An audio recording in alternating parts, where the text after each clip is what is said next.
Hello and welcome to Tokyo Shutter Speed, where we talk cars and car photography. My name is Rick and we have a perfect day for driving today. Look at that, not a cloud in the sky. But wait a minute, what's that? How are you getting on, by? Who are you like? My name is Blessed Alberto Marvelli and I'm the patron saint of road safety.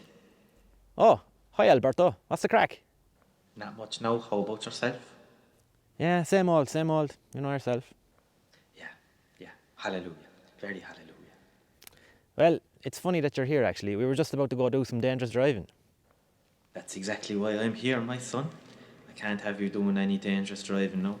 You wouldn't want to end up in a ditch, would you? Yeah, you're right actually, I don't want that at all. Japanese ditches have bears and lads from Tipperary. Did you know that? No, I didn't know that, but I do know a bit of karate. So I'd fancy myself against a bear. I'm gonna stop you there before you make a fool out of yourself. Look, I'm gonna give you a car that's so slow you won't be able to do any dangerous driving. What? But we were supposed to drive this beast of a... Look, I know I'm the patron saint of road safety, but I also know how to have a good time, do you know what I mean? Like, trust me on this one now, alright? I don't know, man, you're kind of interrupting our plans. Like, we had a storyboard and everything. Just shut up and step aside now a minute. You don't want 1,200 kilos of motor all over your new tackies now, do you? Alright. Let's see what you got. Right, here we go. Go on. Whoa! Holy communion wafers, a GT86. I guess we'll give it a try. So for today's location, we were up on the Ashinoko Skyline, which is just past Hakone, and it's an area full of the most amazing mountain roads, but it got a little crowded, so for this part we came down to this deserted car park. But you'll find all of today's locations in the description below as usual. And today's car is this lovely 2019 Toyota GT86, which Alberto, the patron saint of road safety, kindly provided us with. So as usual, we'll show you around the car, take it for a spin, and then go take some photos. First, let's start with a bit of history. Released in 2013, this was the natural successor to the AE86, hence the name. And if you want to learn a bit more about the AE86, you can see the time we drove it through a lot of fog by clicking the link up here. I say it is the natural successor because it was Chief Engineer Tetsuya Tada's intention to make something similar to the AE86. Lightweight, nimble and rear-wheel drive. But it also took inspiration from the Sports 800, which was Toyota's first production sports car. That was also lightweight, nimble and had a boxer engine. And also the legendary 2000 GT, which apparently sat in the studio while Toyota were designing this.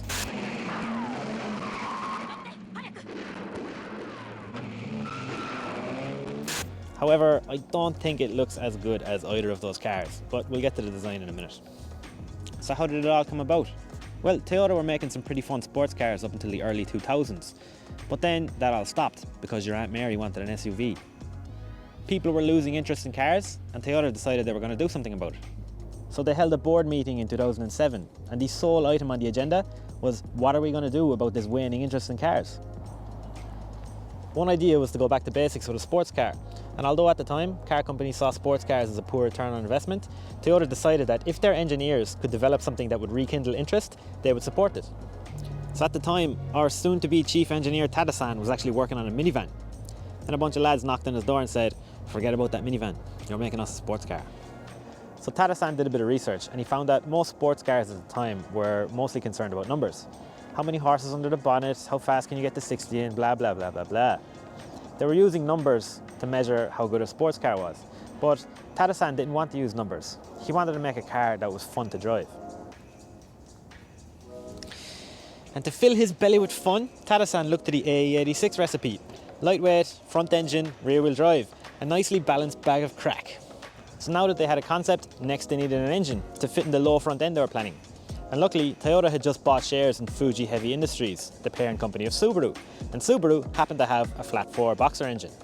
So they decided to use Subaru's boxer, but they needed a power level of around 100 horsepower per litre to achieve their goals for the car, and the Subaru boxer wasn't going to achieve this on its own. Then, what do you know, in comes Shinzo Kobuki, only the lad who developed the engine in the AE86, and he suggested they use Toyota's advanced direct fuel injection system to achieve the figures they needed. There was some back and forth between Toyota and Subaru about sharing company secrets, but eventually Kobuki-san went and created a prototype, he showed everybody, they loved it, and they all agreed to go ahead with the engine. Newly wedded besties, Toyota and Subaru unveiled the FT86 concept at the 2009 Tokyo Motor Show. That's weird. Now the FT86 concept was so good. It was beautiful. And then they came up with this. And the design it's fine, like it's all right. This model in particular is 2019, so it has the redesigned front bumper, LED headlights, which looks better than the earlier models. And then we come around to the back. This one doesn't have a spoiler, which I prefer. I think the spoiler on the original was a bit silly looking. And we've got this new rear diffuser back here, which looks pretty good. All in all, a good looking sports car, but it's kind of like the Celica of the 90s. Good looking, but not as good looking as the Supra. On the fender, you have this new set of vents. The Boxer 86 logo was replaced with just an 86 logo. I kind of like the Boxer logo better, not sure why they changed that. Then you've got a nice set of alloys. The color on these is great actually, and Brembo brakes. And then at the back, it's super clean with no silly badges or logos. Twin exhausts that measure 86 millimeters wide apparently. That's pretty cool. New LED taillights, lovely. You know, I don't mean to offend 86 owners. I mean, it's nice, it looks good. You see one driving down the road, you think, oh cool, 86, I like it. But you don't get that Patrick Bateman ooh face, you know, that kind of ooh when you see it. And I think that's how you know if a car is really good looking. Kind of works for humans too. So we had to change location again due to crowds. But this location is actually pretty nice.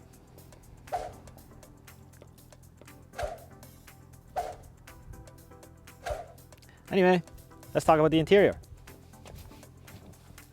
So we drove one of the earlier versions of this a while back, and the interior felt really cheap and tacky. It had this big ugly plastic steering wheel that was like half red and half black. It felt like it came out of something from like a child's toy car. But this 2019 model and spec actually feels really nice inside. So you've got a nice solid bucket seat, it's nice and low. Driving position is great. Steering wheel is right in front of your chest. Feels nice and sporty. And the general shape of everything within the cabin is pretty much the same as the previous model, but this one has a much nicer color scheme and much nicer trim. Like, they got rid of the plastic red and black steering wheel, and now it's wrapped in leather, which feels nice. Got some lovely red stitching here.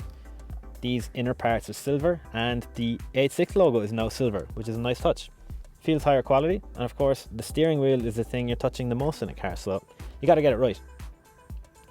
Then the gauge clusters are really nice. You've got this big tachometer in the center that's white instead of black, so it has a nice contrast.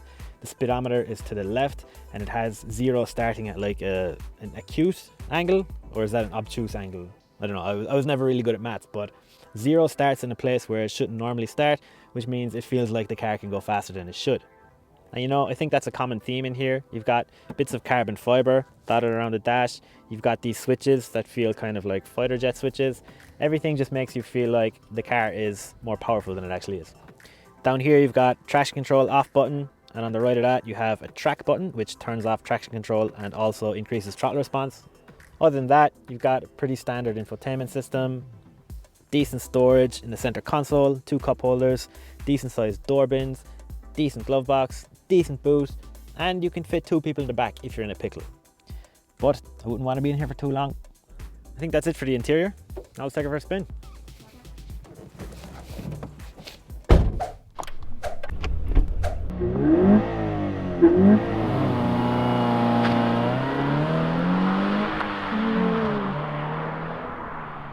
Right, so we're back up on the Ashinoko Skyline to see what this baby's all about.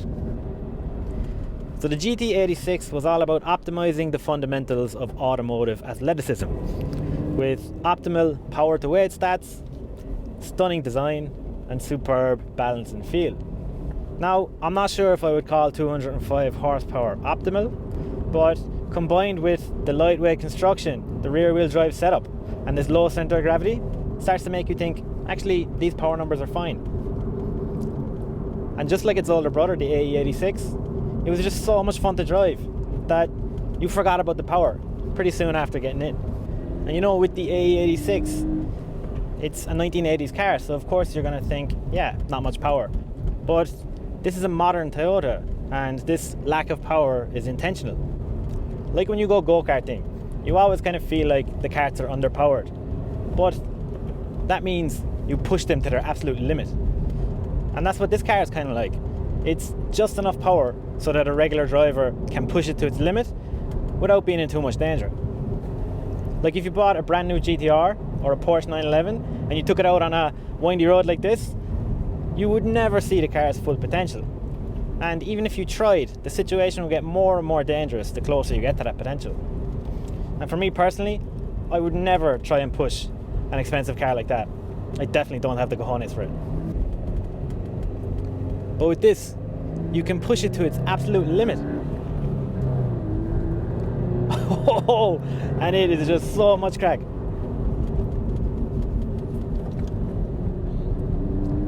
Go on. Oh, yes. Oops. Missed the gear there. You idiot! But you know, Camera Madoka and I, we're not racing drivers. We don't really take these cars to the track. So we just judge these cars, you know, based on how much we enjoy them on public roads, within the confinements of the law.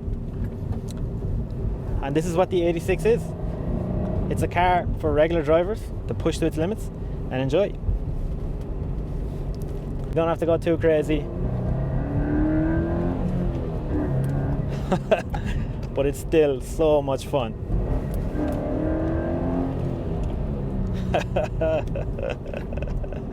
Oh, that lady was looking at us weird. So with this front engine rear wheel drive setup, low center of gravity, stiff chassis with firm suspension, it all adds up to this lovely balanced drive. And because it's on these teeny tiny tires, it can get tail happy too. And who doesn't love to shake their arse once in a while? I bet your granny does.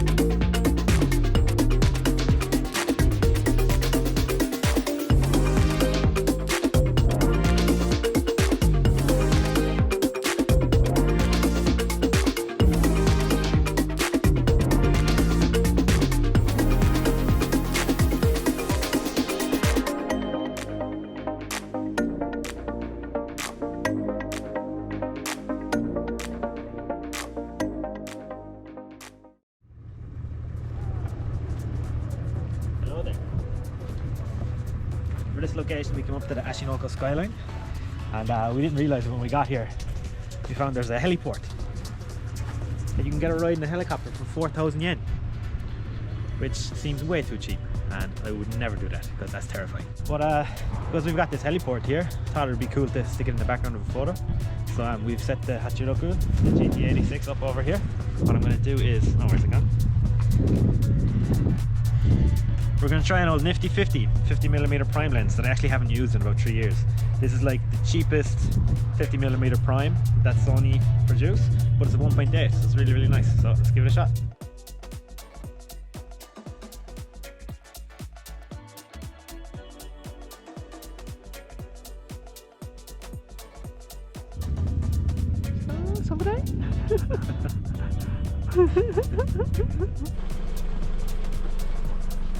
Okay, so we're pretty much done with the standing shots here, and we're going to try something crazy. So if you're doing rolling shots, you definitely need at least 3 people, but even though it's only me and Camera Madoka today, we've come up with an idea to do some rolling shots. We think we're going to give it a try. So what we're going to do is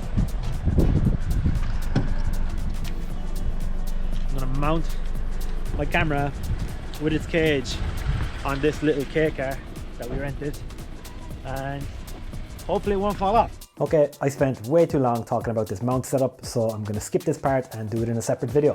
Stay tuned for that.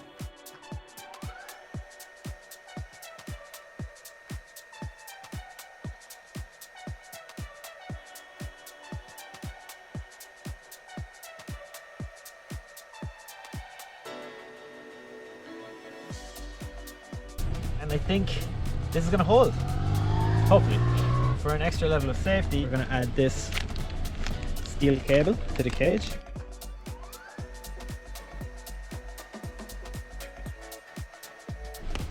Okay, so now even if the mount fails, it's going to catch our camera. Hopefully that stays. Now, the next part of the challenge is how are we going to press the shutter when the camera's on the back of the car? And I came up with a solution for that as well. This is a full C wireless transmitter. We have a receiver and a transmitter. We attach the receiver to the camera, plug this in the USB slot, so then this works as a remote. And now this should work remotely. You hear that? Yeah, I can't remember exactly how long this thing can go. I think maybe like 100 meters or something, because it's not Bluetooth. It uses radio waves, which means it goes a lot further. So what we can do next is I connect my phone to the camera via the Sony imaging app. So click start here and this should connect. Okay, yeah. So now I've got a viewfinder here, and I can basically frame my shot by looking at this in the car and then shoot with this, what did I call it again? Press the shutter using this remote. Right, so now we just got to get in the car and give it a shot. Alright, so here we go. And just as we're about to take off, one of the new BRZs arrived.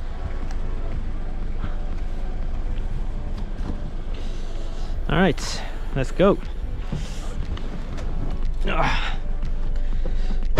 Okay, so I hope you can see what I'm doing, because I don't really know what the angle looks like from here. So let's say, how's that? That look alright? Okie dokie. Wow man, the view out there is absolutely amazing. So lucky with the weather this weekend.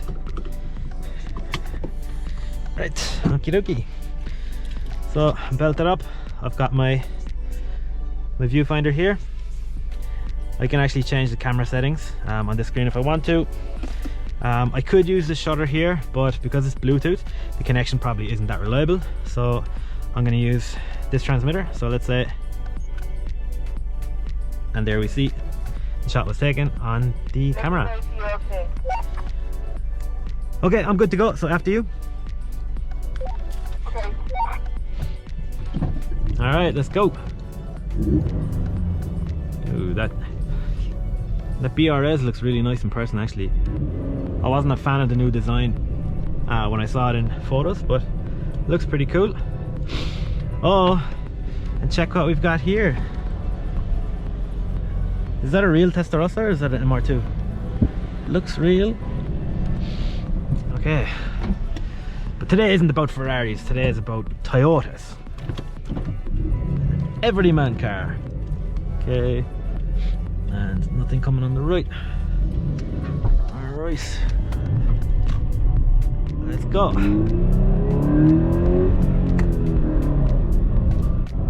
Okay, so it's been pretty tricky to keep a consistent speed on this windy road. So what we're doing is we're just sticking to 40 kilometers an hour and we'll see how this goes.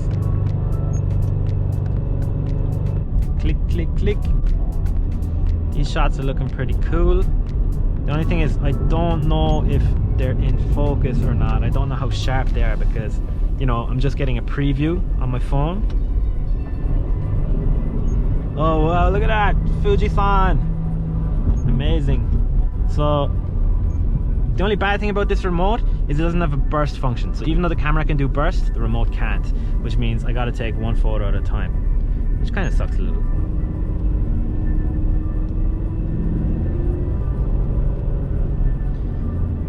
These views are absolutely insane. Look at Fuji. Whoa. Can't believe this is actually working. It's kind of tricky to adjust gears, maintain my speed, and also keep an eye on the car in front, and also know when to press this shutter. It's a lot of work, and I wouldn't recommend it. This is definitely not the safest way to take rolling shots. If you want to take rolling shots, please get a crew, get a bunch of buddies, do it with at least 3 people. This is kind of crazy. But it works, which is cool. Hello, Fuji-san.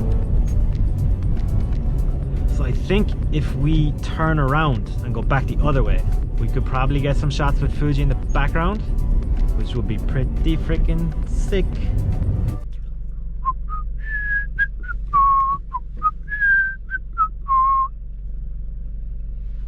Still got connection. Oh yeah. Okay, so let's bring the f-stop down a little bit. Arigatou gozaimasu! Thank you, thank you. じゃあ U ターンしよう。じゃあ申し訳ないけどもう一回お願いできる？はい、OK。ありがとうございます。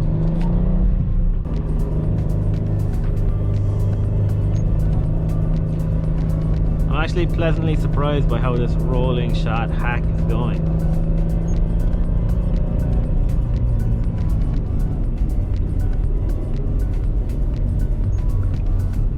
And you know, another thing about this mount idea is it actually would be a lot easier for me to sit in the camera car with a regular wired remote control. The reason why I'm doing it from the subject car is because Camera Madoka can't drive manual. She doesn't have a manual license, so I gotta be the one driving this. Manual, baby. Some of these are looking pretty cool from what I can see from the preview on my phone. The only thing is I don't know if any of them are in focus, because rolling shots are probably the hardest photos to get sharp. But you know, it's been a cool experiment. It's been fun. And we'll see how the photos turn out later.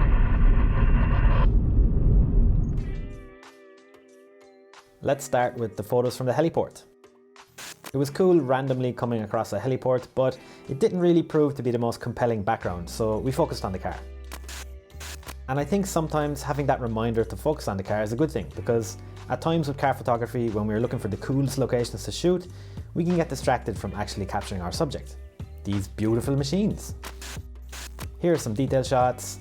You got these lovely wheels and the aggressive rear quarter panel, which I really like. At this location, we had some pretty wild cloud cover, and the clouds were moving so fast that they looked different in every photo. These made for some crazy reflections too, and although reflections can be distracting at times, I thought these looked pretty cool and actually help emphasize the car's lines.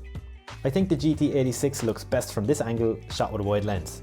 Let me know what you think in the comments. Now here come the money shots, the rollers. So you saw our wild mount plus remote setup earlier, and here are the results. I went with a wide focal length on the mount to increase our chances of getting some sharp photos, and an f-stop of 6.3 to make sure the entire front half of the car is in focus. Our shutter speed is calculated based on the speed of the cars. Now I'll be making a separate video about how to calculate your shutter speed for getting sharp rolling shots, so stay tuned for that.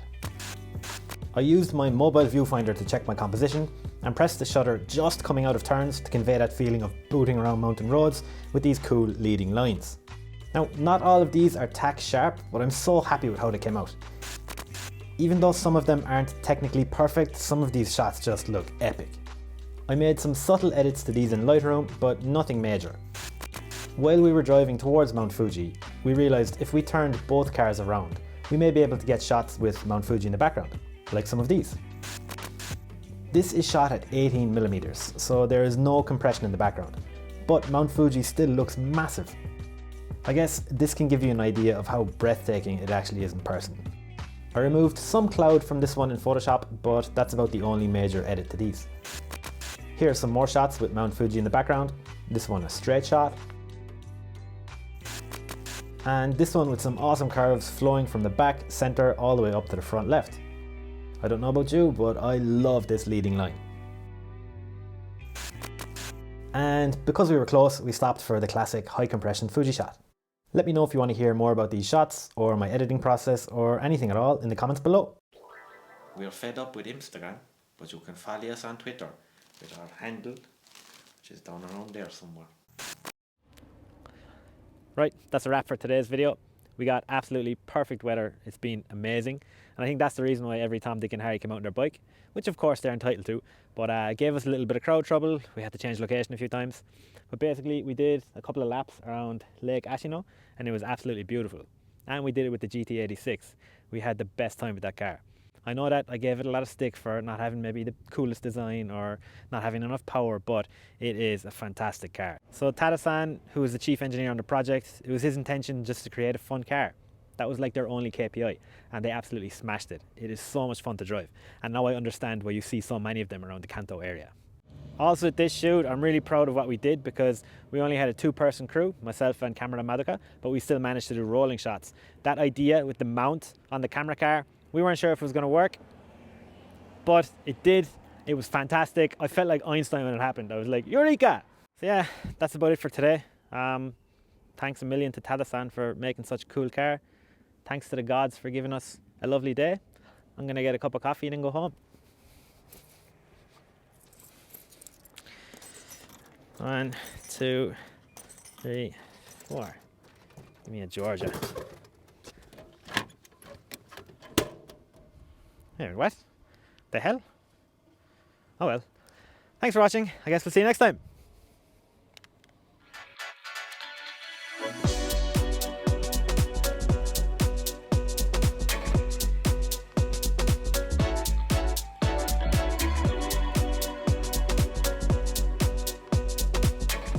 Thanks for watching. I've been Alberto. You've been very, very lovely. See you next time. You hold on a minute. He's nice right there.